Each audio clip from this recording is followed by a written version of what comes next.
personas que están por primera vez. Levanten a los que realmente estén por primera vez. Vale, un aplauso tremendo a estas personas.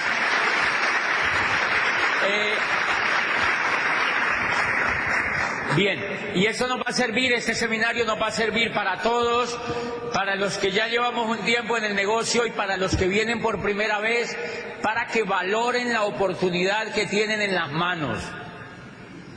Porque yo vi este negocio hace 10 años, un poco más de 10 años, unos 12 años. Yo en la historia les voy a contar un poquitico más, pero a mí me lo presentaron hace unos 10 años. Y yo era rector de una universidad privada en Popayán. Yo hace poquito había cumplido los 27 años, o sea, para que no saquen cuenta, los dejo despistados. Pero yo no vi el negocio porque estaba muy encumbrado como profesional, o sea, yo decía, yo abogado, ya rector de una universidad, pues, ¿qué me voy a poner a hacer eso? Y no lo hice. Y ya en la historia se van a dar cuenta de lo que pasó. ¿Por qué no lo hice? No lo hice porque no entendía. No lo hice por carencia de información y por estar desubicado en el momento histórico en el que estaba viviendo. Porque no tenía información concreta. Porque no estaba ubicado en el momento histórico que estábamos viviendo. Y entonces yo no lo vi por eso, porque no entendía realmente qué tan importante era hacerse un empresario de esta economía. Bien, yo quiero comentarles una cosa que es bastante seria en el tema, pues, económico. Yo les quiero preguntar, señores, a todos, ¿quiénes de los que están aquí creen que es muy importante saber, bueno, no saber economía, pero sí saber, la pregunta es así: ¿quiénes de los que están aquí creen que es importante jugar un papel preponderante en la economía donde uno vive? ¿Quiénes creen que es importante? ¿Verdad que sí? Es una pregunta tonta. ¿Quiénes creen que es importante jugar un papel trascendental en la economía donde uno vive? Todos levantan la mano. Por supuesto que es fundamental, y eso es lo que yo les voy a hablar esta tarde, para que ustedes comprendan que hacer este negocio hoy en día no es opcional. No es opcional. No es opcional. Hacer ese negocio hoy en día, yo veo gente que ve ese negocio y uno le dice, ¿por qué no has arrancado? Y dice, no, es que todavía lo estoy pensando. Es que estoy mirando. Y hay gente que me dice, es que no sé qué es lo que me pasa. Y a veces me encantaría pegarles así como un pellizco.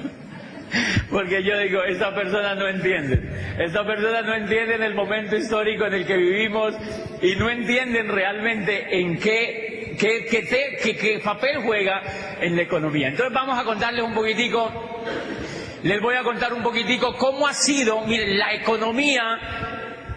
¿Se oye como eco o se oye bien? ¿Ok? La economía es un jueguito.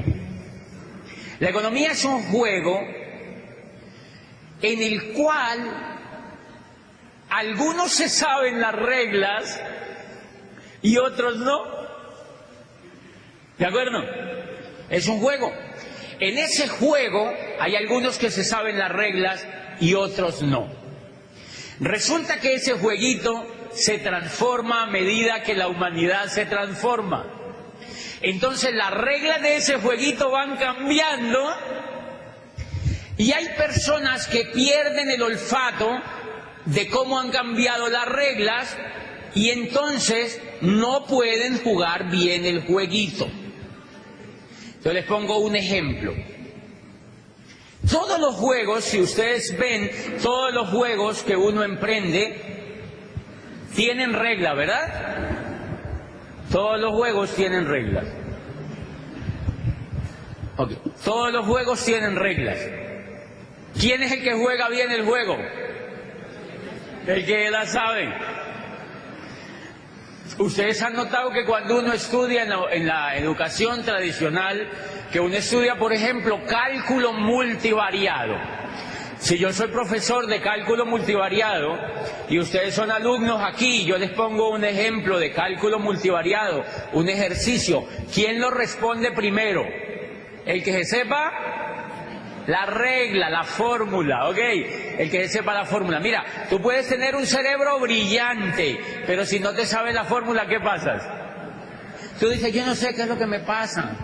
Yo no sé qué es lo que me pasa. Y puedes tener el cerebro brillante que tú tengas, pero no puedes solucionar el ejercicio de cálculo, porque no te sabes la fórmula.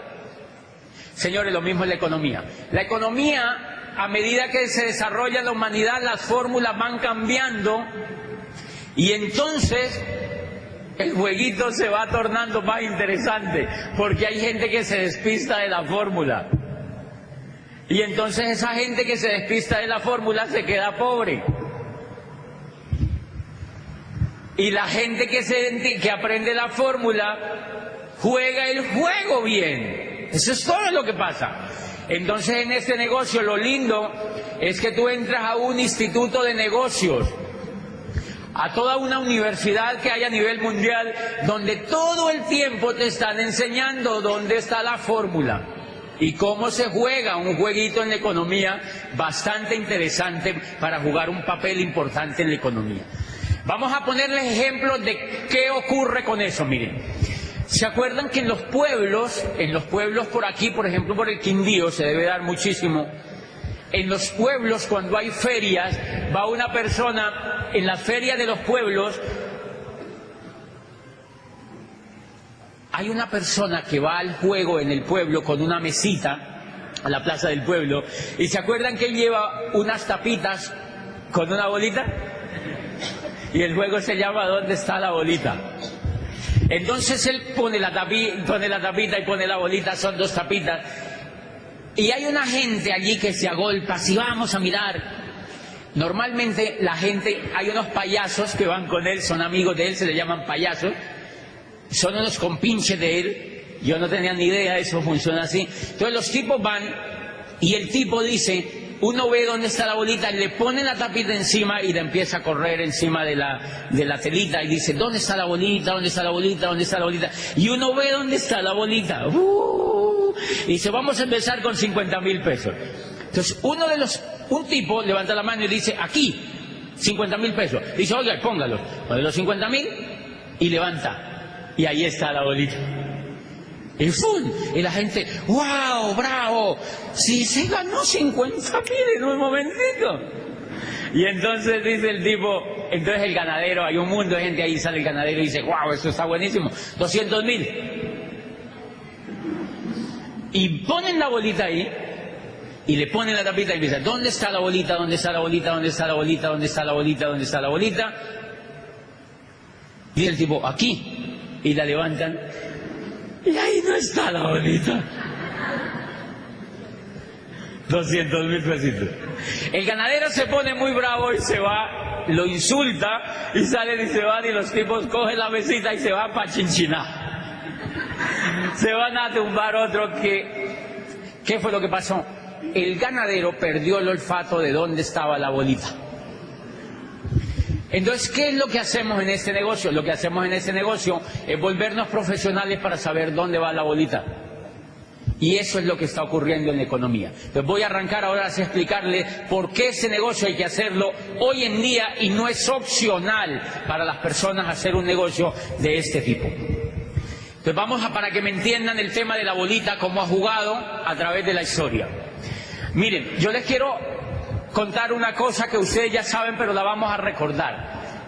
Durante toda la historia de la humanidad, siempre ha existido dinero, y por cantidades alarmantes. Los babilónicos, 5.000 años antes de Cristo, millonarios. Desde la época de Nabucodonosor II, hacían hasta los muros que nosotros hacemos aquí para las materas en ladrillo y cemento, allá lo hacían de oro. O sea, ellos no eran como nosotros. Los muros los hacían de oro. Y las estatuas de los libertadores de las ciudades no los hacían de barro como los hacemos nosotros. Los hacían de oro. Eran millonarios. Eran millonarios. ¿Había dinero? Había mucho dinero. Y desde el tiempo de los egipcios había montones de dinero, los babilónicos, los romanos, y desde el tiempo de los griegos y durante todas las etapas del desarrollo del hombre sobre la tierra, siempre ha habido riqueza. Lo que pasa es que esa riqueza solamente la manejan los que saben dónde está la bolita. O sea que el tema de la pobreza y la riqueza es que uno pierde el olfato de dónde va la condenada bolita, eso es todo. Y eso simplemente es lo que ha ocurrido. Entonces, mire, hemos vivido 3 etapas durante todo el desarrollo de la humanidad, 3 etapas fantásticas, desarrollos de eras económicas, o sea, el juego de la bolita, digamos que el juego de la bolita primero se llamó parqués, y entonces después cambiaron la regla para jugar el parqués, la segunda vez, y ya vamos en la tercera cambiada de reglas para jugar ese parqués. ¿Cuál es el problema? Que hay gente que está jugando el parqués con la fórmula de la primera.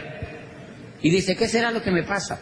Hello. O sea, no sabe cómo cambiaron las reglas y por eso la economía de él la tiene achurruscada. O sea, no capta dinero porque sencillamente perdió las reglas de dónde va la reglamentación de ese juego. Entonces yo les quiero preguntar, aquí hay administradores, me imagino economistas, ingenieros industriales, la primera gran era del juego de la economía, ¿cómo se llamó? La era agrícola. ¿Cómo era la bolita en el juego de la era agrícola? La bolita en el juego de la era agrícola, ¿quién la tenía? El que tenía la tierra. Entonces el que tenía la tierra tenía la bolita. Los que no tenían la bolita de la tierra, ¿qué era lo que les tocaba hacer? Trabajaban para el que tenía la bolita. ¿Cómo trabajaban para el que tenía la bolita? Eran esclavos. Eran esclavos. O sea que el negocio en la era industrial era tener tierra. Ay, en la era agrícola, perdón. En la era agrícola el negocio era tener tierra. ¿Quiénes tenían la bolita en la era agrícola? ¿Cómo se llamaban los tipos que tenían la bolita en la era agrícola? Se llamaban nobles. Eran reyes. Los terratenientes fueron ahora con los narcos. Pues no, mentira. Realmente en aquella época los que tenían la tierra eran nobles. Nobles. Los nobles eran los dueños de la tierra. Eran reyes, príncipes, condes. Y tenían títulos todo el mundo. Y era tan privilegiado tener la bolita de la tierra que ellos se creían enviados de Dios para administrar el mundo. Por eso el rey era capaz de decir, se acuestan todos a las 7 y si no les echo bala. Listo, se acostaban todos a las 7, porque él decía que era una orden de Dios que le había llegado. El rey era divino. En la época se llamaba el derecho divino de los reyes. Se llamaba el derecho divino de los reyes, o sea, la legislación que existía durante toda la era agrícola era lo que al rey se le diera la gana pensar. Se me ocurre que todos deben poner a hacerse pan. Ok, hacer pan, porque era el derecho divino del rey. Punto. Él tenía la bolita, él tenía la tierra. El resto de gente no tenía la bolita. Y miren lo que ocurre. Hacia el siglo XV... empieza unas personas, sobre todo de Italia, a descubrir que si ellos vendían productos, bienes y servicios a otras comunidades, o sea, empiezan a hacer un poco de comercio, a manera de trueque, entonces hay unas personas que empiezan a llevar lana a Flandes, llevan lámparas de Venecia a París, y empiezan a traficar lámparas, mantas, lana, y empiezan a intercambiar. Y resulta que a estas personas les empieza a sobrar del trueque que hacen, les empieza a sobrar riqueza, les empieza a quedar lo que hoy llamamos como plusvalía, lo que se llamó después como plusvalía. Le empezaba a quedar un sobrante a esa persona y empezaba a acumular cierta riqueza, y nace el concepto del dinero. Nació el concepto del dinero porque no podían medir la riqueza sino con algo tangible. O sea, te sobraron, no podían decir te sobraron 40 lámparas. Entonces le pusieron a esas lámparas un precio y entonces las tarifaron en dinero. Bueno, pues a esta gente le empezó a sobrar dinero. Entonces Oscar dijo, wow, me sobró dinero. Y se va a traer más lámparas, ¿sabe? ¿Dónde hacían las lámparas? Era donde todo es inundado. ¿Cómo es? En Venecia. Entonces se iba... Sí, aquí fue un presidente a Venecia y les dijo, queridos damnificados, y eso no es... Es que viven en el agua, o sea, no es normal. Y entonces... Eso fue real, de verdad. Entonces Oscar fue y empezó a llevar más lámparas, y cuando hacía el trueque le quedaba más dinero. Y entonces Carlos vio que ocurría lo mismo y dijo, yo también, y voy a llevar, y empezó a sobrarle dinero, y allí nació una familia famosa en el mundo, porque fueron los que prácticamente crearon la banca. Se llamó la familia de los Medici, ¿se acuerdan? Eran italianos, vivían en Florencia, en la Florencia renacentista vive esta familia, y entonces era don Juan de Médicis quien empieza, era un joven inquieto que empezaba a comercializar, o sea, el tipo le empezó a sobrar platica, y miren lo que ocurría.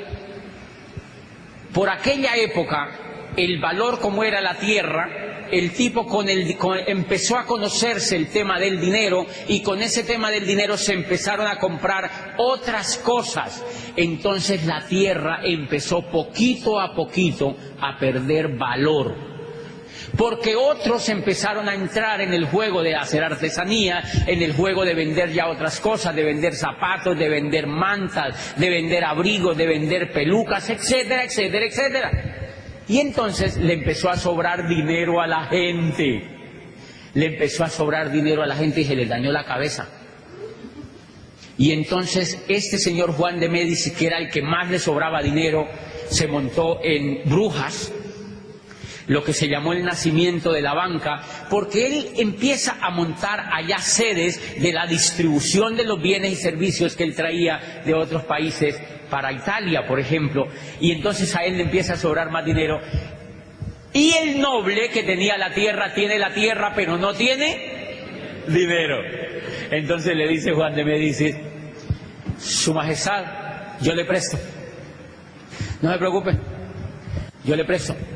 Y el rey le dijo, ¿y cómo le pago? Le dijo el rey, no, me garantiza el pago con la tierra. Me lo paga a final de año, este interés. Eso era muy arcaico. Le prestaba al rey o al príncipe, él se iba, le hacía un documento por la tierra, normalmente eran verbales, porque existían los condottieri, ¿se acuerdan? Que eran ejércitos mercenarios. O sea, si no pagaban tranquilos, los mataban, o sea, no pasaban. O sea que eso no es nuevo, eso sí, eso no es nuevo. Entonces ellos tenían su propio ejército, y un ejército de eso, nada menos que el conde Felipe Visconti, que vivía al norte de Italia, en Milano, se hizo amigo de un tipo muy joven, muy grande, era un condottiere, era como un militar, y le dijo, venga para acá, trabaje para mí. Y este señor después se casa con su hija y se llamó Francisco Sforza, ¿se acuerdan? ¿Seguro se acuerdan? Se llama Francisco Sforza. Entonces en el norte de Italia viven ellos, y los otros viven en Florencia renacentista. Pero ¿a qué viene todo eso? A que entonces el señor de Médicis le prestaba al noble la plata, le empeñaba la tierra al rey, y cuando terminaba el año el rey estaba pelado, entonces no le podía pagar, y le decía a Juan de Médicis, tranquilo, se quedaba con la tierra. Entonces, paulatinamente, los nobles empezaron a quedar sin la tierra. Quedaron solamente con el título, pero nobles. ¿Algo parecido con la realidad hoy en día? O sea, quedaron nobles pero pelados. Con títulos pero pelados, estatus pelatus, empezaron a ver ahí. Y este señor Juan de Médicis se vuelve millonario y crea la banca. Se inventó la banca porque dijo, mira, empecemos a prestarle plata a todo el mundo y se la prestamos a interés. Y el que no pague lo embargamos. Punto. Y allí nació la banca. Ay, eso ha funcionado también. Eso fue una idea preciosa porque miren ese mundo de bancos que hay, se lo inventó Juan de Médicis. Señores, estaban haciendo la segunda era y estaba muriendo la primera era. La mayoría de la gente entonces empezó a hacer lo mismo, a comercializar, y muchos esclavos, que eran esclavos durante la era agrícola, empezaron a aprender a mercadear productos, bienes y servicios, y empezaron a tener dinero, y al tener dinero se liberaron. Pero hay una cosa muy interesante, a estos señores que les sobraba mucho el dinero, sobre todo a los Médicis y a estas familias que les sobraba mucho el dinero, dijeron, bueno, ¿qué hacemos ahora? Nos está sobrando el dinero, ¿qué hacemos con este dinero? Y la gente está demandando productos, bienes y servicios. Y adivine qué montaron. Las primeras fábricas pequeñitas empezaron a fabricar cosas, empezaron a fabricar cositas, empezaron a fabricar abrigos, empezaron a fabricar zapatos en serie, empezaron a hacer cobijas, empezaron a hacer trajes de lana, etcétera, etcétera, etcétera.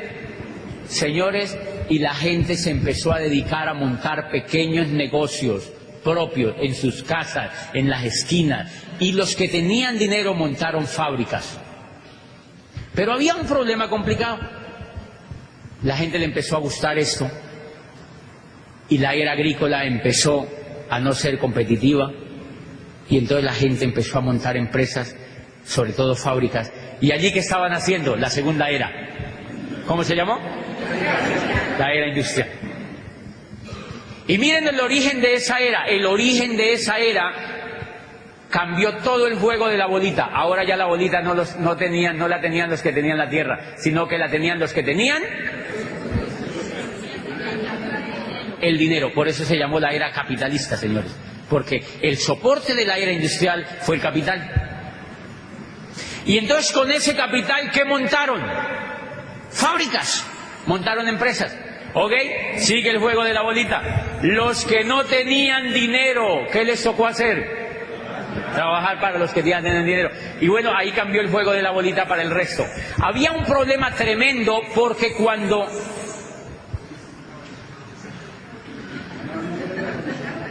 ¿Qué es esa bulla, Juan David? Y entonces los que tenían... Allí surgió un problema tremendo porque cuando empezaron a montar las industrias, estaba vigente, el sistema que estaba vigente de trabajo era la esclavitud.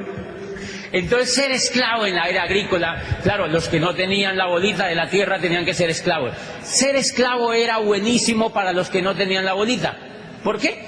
Les daban la comida, les daban el vestido y les daban el techo. Sí, de vez en cuando les pegaban.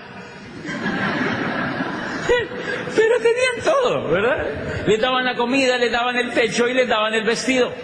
Cuando empiezan a hacer la industria, cuando Watson perfecciona la máquina de vapor y empiezan a adaptar la industria, dicen, eso con esclavos no se puede hacer, porque los esclavos eran perezosongos. Los esclavos eran perezosongos, y con esclavos eso no se puede hacer. Entonces los ricos tuvieron una brillante idea, los que tuvieron la bolita. Dijeron, liberemos a los esclavos. Y empezaron paulatinamente a liberar a los esclavos. Y dijeron, y ahora contratémoslos mediante un sueldo, para que se gasten la plata en lo que ellos quieran, pero en los negocios de nosotros. Qué lindo, ¿verdad? Y entonces mandaron a todo el mundo, liberaron a los esclavos. Váyanse a hacer lo que quieran. Muéranse de hambre, no importa. Y los que quieran trabajar, venga para acá, yo los contrato. Uno, primera condición, le pago lo que a mí me dé la gana porque yo tengo la bolita, usted no la tiene. Entonces estos señores empezaron a pagarle a la gente lo que les daba la gana. Y la gente se empezó a morir de hambre en las calles de París, de Londres, de Florencia, de Roma. Se morían de hambre porque les pagaran, digamos, como lo que es hoy, 50.000 pesos. Entonces la gente con eso tenía que vivir, la cultura, tenía que ir a comprar, tenía que pagar la educación y el techo y el abrigo. La gente no podía ni comer con eso y se empezó la gente a morir de física hambre y apareció la primera revolución del trabajo posteriormente, ¿se acuerdan? La gente se rebotó y salió a la calle. ¿Saben qué hicieron? Quemaron las fábricas en Londres. Quemaron fábricas completas en Italia. La gente rebotada, o sea, los nuevos esclavos. Ahí nació la evolución de la esclavitud. Ya no los llamaban esclavos, los llamaban empleados. Más elegantes, fíjense. Lo llamaron empleados. Y entonces se rebotaron los empleados, los trabajadores, quemaron las empresas y exigieron que las cosas cambiaran. Entonces el incipiente gobierno, que ya era un poco más civilizado, ya no eran muchos los reyes porque ya habían empezado a perder poder porque ellos ya no tenían la bolita. Entonces ya el que gobernaba en Florencia era Juan de Médicis. El rey lo mandaron al carajo porque él perdió la bolita. ¿Quién lo mandó a no saberse la regla? Entonces el chao al rey, y Francisco Sforza en Milano se hizo el duque. Felipe Visconti murió, lo enterraron y él se casó con la hija de Felipe Visconti, era un soldado de... Y entonces Felipe Visconti se murió y Francisco Sforza lo proclamó el Consejo de Milano como el nuevo duque de Milán. ¿Sí? Francisco Sforza, el que tenía la bolita. Y en Florencia proclamaron a Juan de Médicis y toda esa gente. Ok, cuando la gente se rebota, cuando los trabajadores se rebotan, exigen que cambien las condiciones y el incipiente gobierno entonces sale y dice, ok, ustedes pueden contratar a la gente, la pueden emplear, pero mínimo les tienen que pagar el salario mínimo. Y ahí nació el salario mínimo. Ese es el origen del salario mínimo. Empezaron a tener una noción del salario mínimo. Les dijeron mínimo, les tienen que pagar lo mínimo. Adivinen por qué el salario mínimo es salario mínimo. Para que la gente no se vaya a morir de hambre.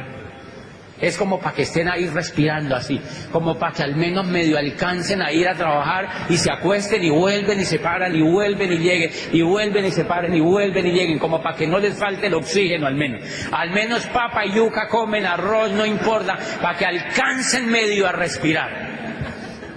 ¿Ok? Y les hicieron una segunda prohibición. Les dijeron, ustedes pueden seguir empleando a la gente, les tienen que pagar mínimo el salario mínimo. Y segunda prohibición, no les pueden pegar. Por eso los empleados no le pegan.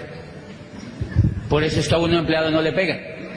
No le pegan físicamente, pero le pegan psicológicamente. O sea, la violencia cambió. Adivinen qué fue lo que pasó. Sencillamente la esclavitud evolucionó porque perdieron el olfato de dónde iba la bolita. Y hubo una gente que sí supo para dónde iba la bolita y se volvió industrial en esa época. Y entonces hay una cosa que yo les quiero explicar a partir de ese momento. Para eso les cuento esto. Miren, la era industrial estandarizó todo. Trajes en serie, zapatos en serie, correas en serie, cachuchas en serie. Aquí se puede decir cachucha, ¿verdad? Ok. ¿Sí? Es que como yo acabo de venir de Argentina, imagínate. En Argentina cachucha es el órgano femenino, imagínate. Entonces yo allá le dije a una señora, ay, qué linda cachucha, y la señora me miró re mal y dijo, ay, ¿cómo así la señora? No se puede decir cachucha ya. Casi me muero de la pena ya porque allá no se puede decir cachucha.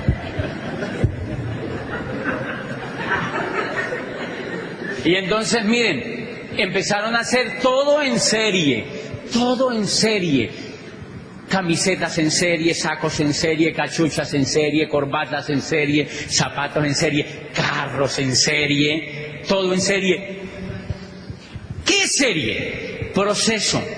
Meten por aquí, y salen por aquí, meten por aquí y salen por acá, meten por aquí y salen por acá, meten por aquí y salen por acá.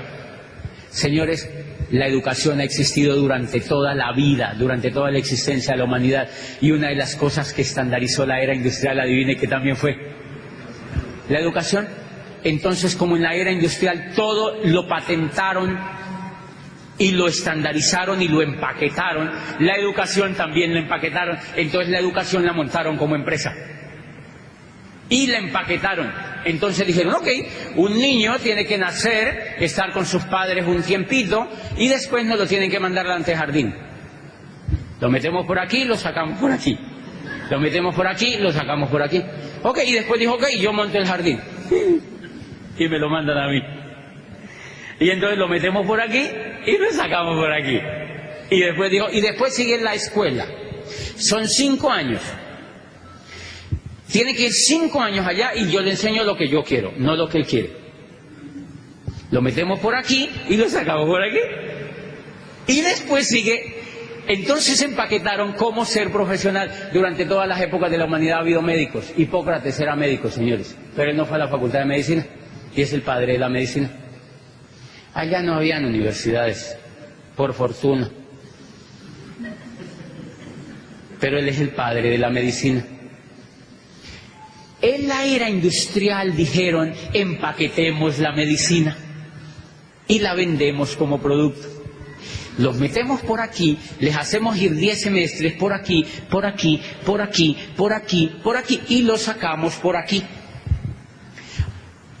Psicología como proceso, enfermería como proceso, administración como proceso, como si fuera fabricando salchichas. Igualitico como si fuera una fábrica de salchichas. Entonces empezaron a sacar médicos, abogados, ingenieros, médicos, abogados, ingenieros, enfermeros, profesores, médicos, filósofos, economistas, igualitico como salchicha. Y Y la mentalidad de todo lo que sacaron era para que se adaptara a la era industrial. ¿Qué necesitaba la era industrial? Empleados profesionalizados. No necesitaban industriales, ni necesitaban empresarios. ¿Para qué yo voy a educar un empresario si el empresario soy yo? Usted lo que tiene que es ir a estudiar para que me haga caso a mí, punto y se acabó, para que trabaje para mí. Por eso entonces la educación, en ninguna parte le hablan a usted de que usted estudia para que se vuelva empresario. Le dicen, no, cállese y siga estudiando, porque usted sale a trabajar para otro. Entonces miren los títulos: administrador de empresas. No le dicen creador de empresas, sino administrador de empresas. O sea, para que sea pobre toda la vida, para que le administre la empresa a otro. Porque usted lo vamos a educar para que usted sea pobre, para que trabaje para otro. Punto y se acabó. Y yo le pregunto a los jovencitos, ¿qué estudias? Administración de empresas. Y yo digo, ay, Dios mío, si supiera. Hello. Pero yo no sabía esto, señores. Y entonces empezaron a sacar ingenieros, médicos, abogados, psicólogos, administradores, economistas, como si fueran salchichas, salchichas, salchichas, salchichas. ¿Cuál es el gran problema?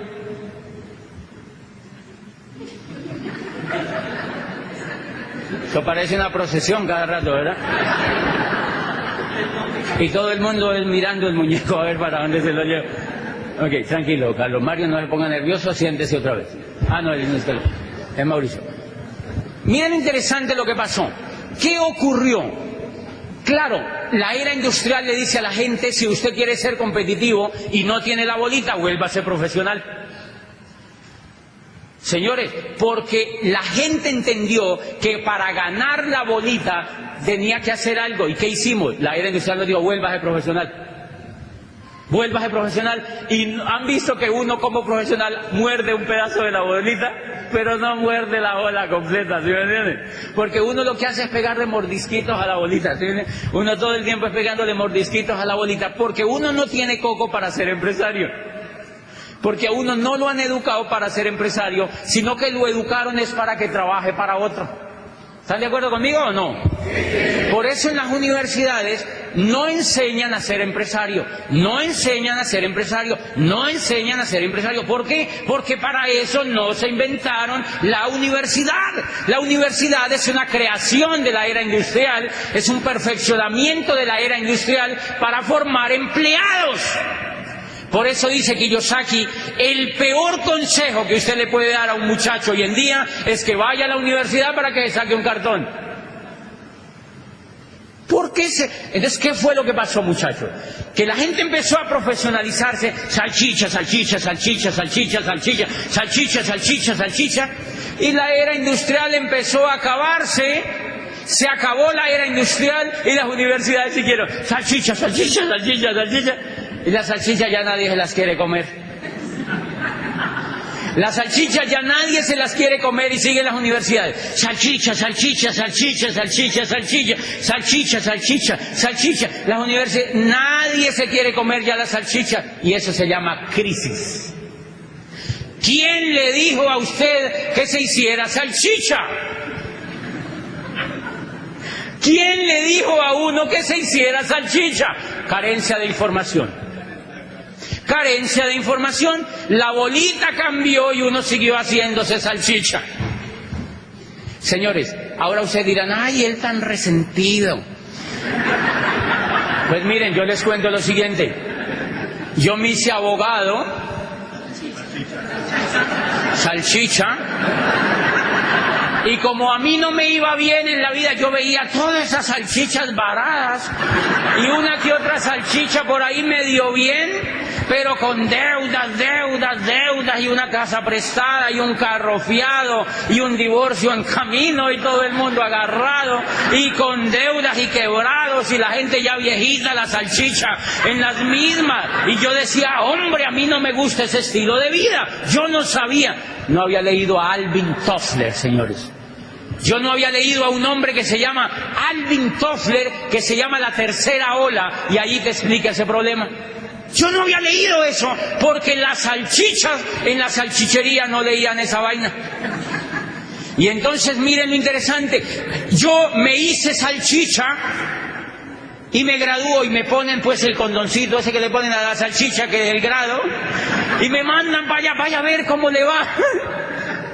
Y uno dice, y los profesores, entonces nosotros, es increíble, yo era rector de una universidad y graduábamos gente todo el tiempo, eran así auditorios gigantes, y yo era el rector así acá sentado todo circunspecto, y todos los aquí, los decanos y los profesores y los padres de familia, ya todo el mundo, y entonces nosotros graduábamos y pasen salchichas, pasen salchichas, pasen salchichas, pasen salchichas, y entonces uno lo graduaba y uno les daba un abrazo, una palmada en la espalda y decía, vayan a ver, ¿para qué consigue? Y uno se quedaba allá así. Porque los únicos que teníamos empleo éramos nosotros. Pero yo no sabía el problema, señores. Yo no lo hice de mala fe y les pido perdón. Yo no sabía el problema que había ahí porque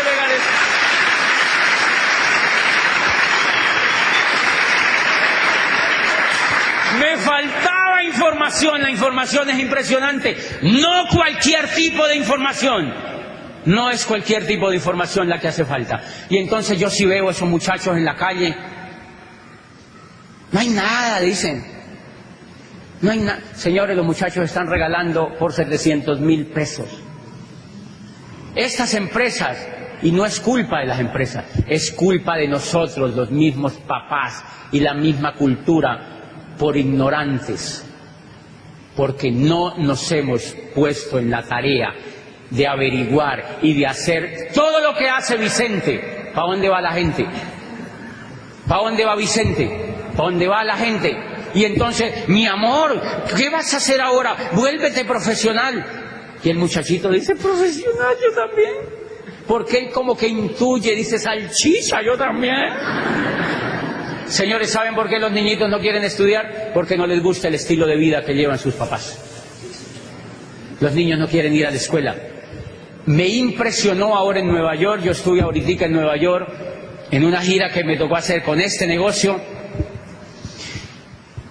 Y yo le hablé a más o menos 3.000 personas en Nueva York y les contaba una cosa que me impresionó. Todos los días en el hotel donde yo estaba veía un comercial de televisión donde salía pagado por el Estado comerciales diciéndole a los jóvenes: por favor vayan a la escuela, por favor completen el bachillerato, por favor vuélvanse salchichas, por favor. Porque no quieren ir los jóvenes a la escuela, porque ellos no son tontolongos, ellos ya saben, ellos intuyen algo, que el mundo ya no es como los papás vivieron. Ese es el gran error que estamos cometiendo con la juventud, haciendo que ellos hagan lo mismo que nosotros hicimos, así no funcione. Si nosotros ya nos dimos cuenta que no funciona, nosotros ya nos dimos cuenta que eso no funciona. Entonces, ¿qué pasó? Habrá gente que diga que, ay, pero él cómo habla de eso. Pues señores, yo me hice abogado y como no le pegaba la bolita, ni yo veía que los demás le pegaban, entonces yo dije, me voy a hacer psicólogo. O sea que me hice salchicha vienesa. Yo ya era salchicha vienesa. Y como yo veía que esa vaina no iba para ningún lado, entonces me fui a especializarme. O sea, me fui a empaquetarme más, ¿no? A ver si me comía alguien. Me fui a empaquetarme más y me fui a especializarme. Y yo veía que esa vaina no daba y que no daba, y yo veía gente especializada, pelada. Yo dije, no debe ser. Yo había leído una cosa que Drucker decía, dice, la sociedad del futuro no se divide entre los que tienen y los que no tienen, sino entre los que saben y los que no saben. Entonces yo decía, yo ya estudié 2 carreras, hice posgrado, debe ser que me falte el doctorado. O sea que renuncié a mi trabajo y me fui a hacer un doctorado en Europa, o sea, hacerme salchichón. Me quería hacer salchichón cervecero, ¿eh? Señores, pues descubrí después de tanto darme que lo que Drucker decía eran los que saben dónde está la bolita. Y si hay algo que perdió el olfato total de dónde está la bolita, es la educación, con todo el respeto. Pero perdió el olfato donde está la bolita. Por eso yo siempre he dicho que lo lamentable de esto es que los profesores en general que educan a los jóvenes son pobres. Y los profesores enseñándole administración a los muchachos, finanzas a los muchachos, y estos muchachos están quebrados. Los profesores, ellos se suben por delante al bus y ellos se suben por detrás. O sea, digamos que hay lo que yo siempre he dicho, una incoherencia total allí, porque sencillamente, ahora y ustedes dirán, ¿y eso por qué sigue existiendo? Señores, porque la era agrícola todavía existe para mucha gente. La era agrícola ya acabó hace 5 siglos y todavía sigue, hay gente que vive del campo. ¿Quién dijo que no se podía? No pasa nada. Lo que pasa es que depende de lo que tú estés buscando. Entonces ustedes dirán, pero ¿y por qué entonces hay universidades y colegios? Sí, porque eso es muy buen negocio, porque hay mucha gente que le gusta hacerse salchicha todavía. Claro. Por ejemplo, las universidades públicas son un excelente negocio. ¿Para quiénes? Para el rector, para los profesores, 10.000 profesores viviendo con sueldos bacaneados ahí, ¿sí me entiende? ¡Sí! Páseme plata. Y nosotros pague impuestos. Y saque salchicha.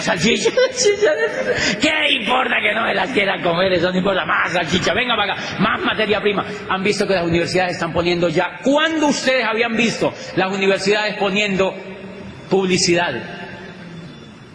Yo llego a mi Popayán querida y yo veo en la universidad donde yo estudié una valla gigante. Venga a estudiar una carrera del futuro. Y yo digo, ay, esas salchicherías están como mal ya. Porque tienen que ponerle a la gente ya publicidad como si fueran cremas de dientes las carreras. Porque los muchachos no quieren. Los muchachos no quieren. Bien, ¿a qué viene todo esto? ¿A qué viene todo esto? A que en este negocio, señores, y me encanta, yo ahorita me presentaron un muchachito que tiene 17 años, y él está decidiendo estudiar su carrera. Yo digo, pues estúdiela, o sea, hágale. Vuélvase salchicha, mi amor, o sea, hágale. Pero después no se queje. Si a mí me hubieran dicho esto antes, entonces ¿a qué viene todo esto?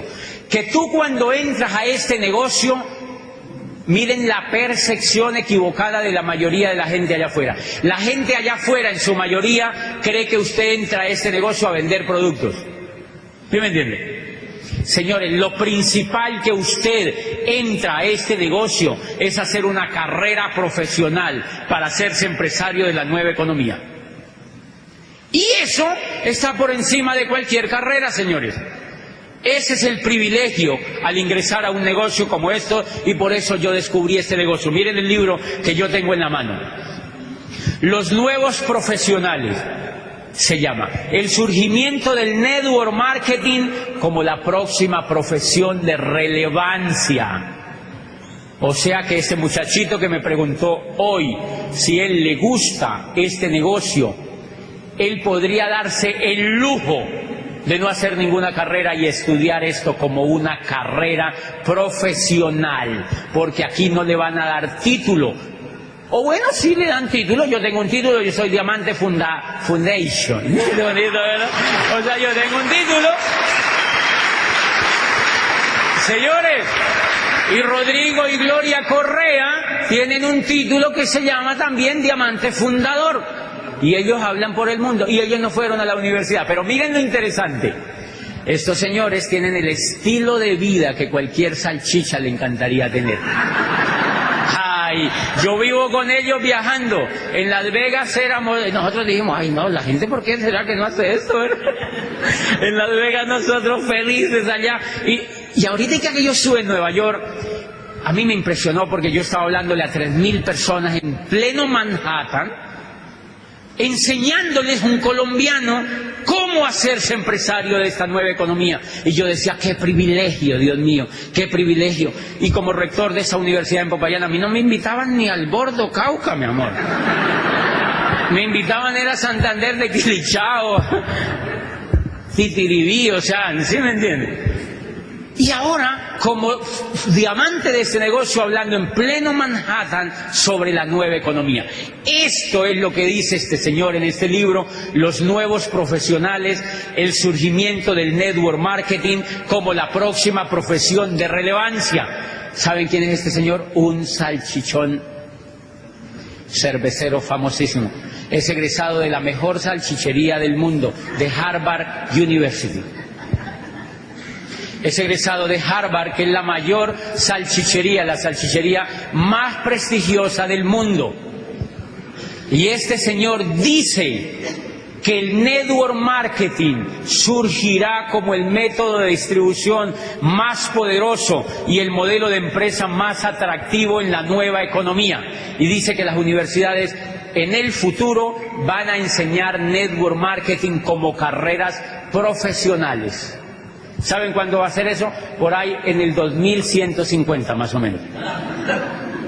Las universidades se demoran unos 150 años en entender la bolita. Si no, le voy a poner un ejemplo. Es triste decirlo, pero mire, cuando Galileo Galilei descubrió que la Tierra no era el centro del universo, eso fue hacia 1600 y pico, este italiano brillante tenía 69 años y ya había perfeccionado el telescopio de Hans Lippershey y había visto el universo. Se había dado cuenta que la Tierra no era el centro del universo.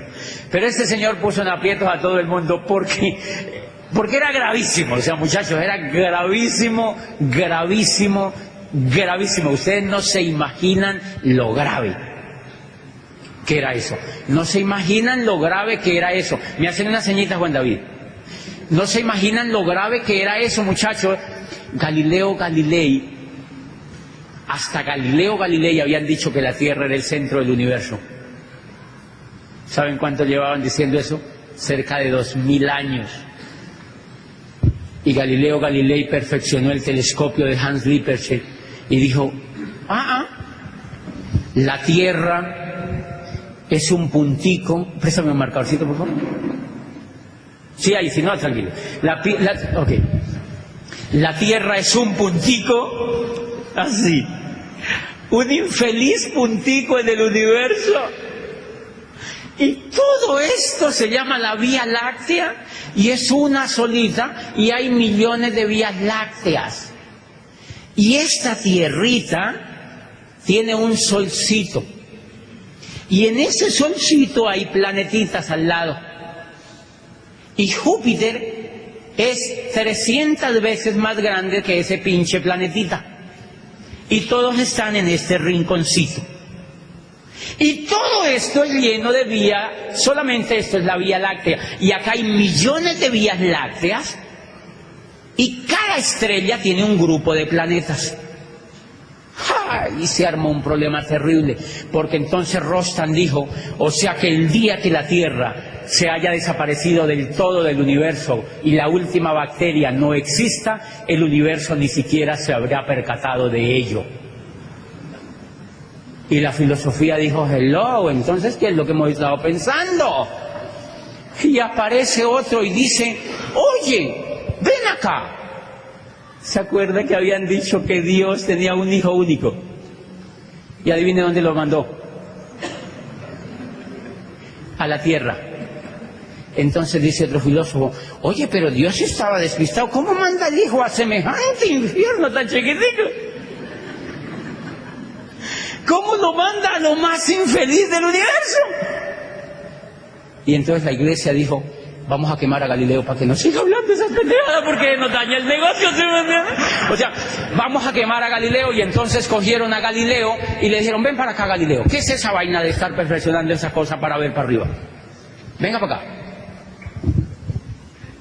Y le dijeron que le iban a cortar la lengua vivo, como le hicieron, creo que fue a Giordano Bruno o alguien de estos, le iban a cortar la lengua vivo en público, en una pira en Roma, enfrente de toda la gente.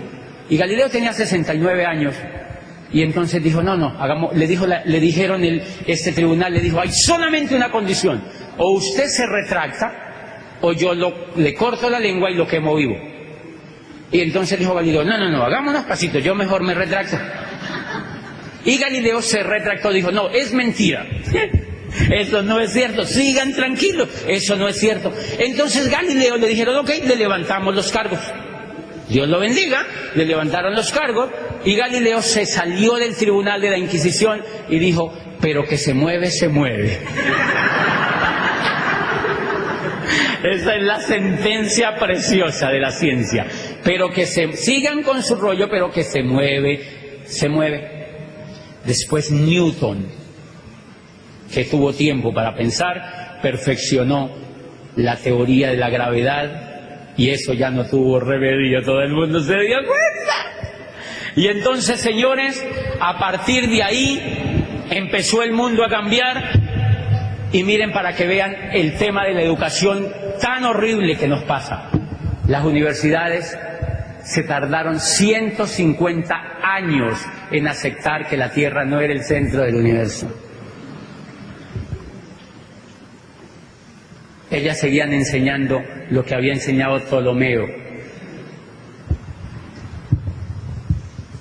Y a Galileo lo expulsaron de la Universidad de Pisa, era profesor de matemática.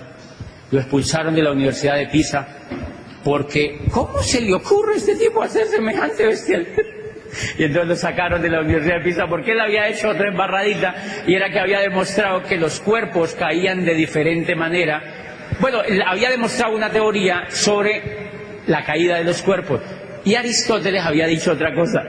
Aristóteles estaba medio churreto con la idea, y entonces Galileo le demostró lo contrario en una universidad en Italia. Entonces le dijeron, no, saquemos a este tipo, porque mire, primero nos hace quedar mal con la Tierra, y después nos hace quedar mal con el griego más grande de los griegos, que era Aristóteles. Mejor dicho, váyase de aquí, y lo sacaron de profesor. Así ha sido el comportamiento siempre en general de la educación. Por eso no se preocupen por qué hay crisis profesional, por qué los muchachos salen y no encuentran nada, por qué los muchachos salen y no saben nada que hacer. Por una razón muy sencilla, señores, porque se han educado en un mundo completamente descontextualizado. En un mundo completamente descontextualizado, la educación, señores, el conocimiento se está duplicando cada 5 años. O sea que cuando uno sale de la universidad, todo el conocimiento ya no sirve para nada. Porque el esqueleto donde está montado ese conocimiento ya no es coherente para eso. O sea que uno sale con el título, pero para mostrárselo a la gente, porque no le funciona en la práctica, en la realidad, lo que uno ha estudiado. Y a eso viene entonces mi reflexión esta tarde. Señores, es tiempo de cambiar, y es tiempo. ¿Qué fue lo que yo hice? lo que yo hice fue descubrir que en este negocio había una oportunidad de hacerme profesional. Había una oportunidad de hacerme profesional. ¿Quiénes estarían dispuestos a dar lo que sea por hacerse profesionales para encontrar la bolita de mejor manera? ¿Ok? Eso es lo que vamos a hacer con ustedes, señores. Lo que hacen los líderes con nosotros es trabajar de la mano mediante la referencia de otros líderes que se han vuelto profesionales para hacerse profesionales competitivos en la nueva economía. Y ese es el papel que yo hago todos los días. El papel que yo hago todos los días, cuando auspicio a una persona, más allá de que haga cualquier cosa en el negocio, es hacerle entender que ella puede hacerse profesionalmente competitiva en una industria. Pero miren, muchachos, este negocio le brinda a uno la posibilidad de hacerse profesional, y cuando yo digo profesional es como para que más o menos equilibren el término, para que entiendan, porque tenemos el disco de lo que viene de allá afuera, pero es para que nos hagamos competitivos en la economía que estamos viviendo. Y una de las cosas que usted puede hacer es este negocio. Una, con la educación que yo he recibido de este negocio, una de las cosas que pude hacerme fue diamante.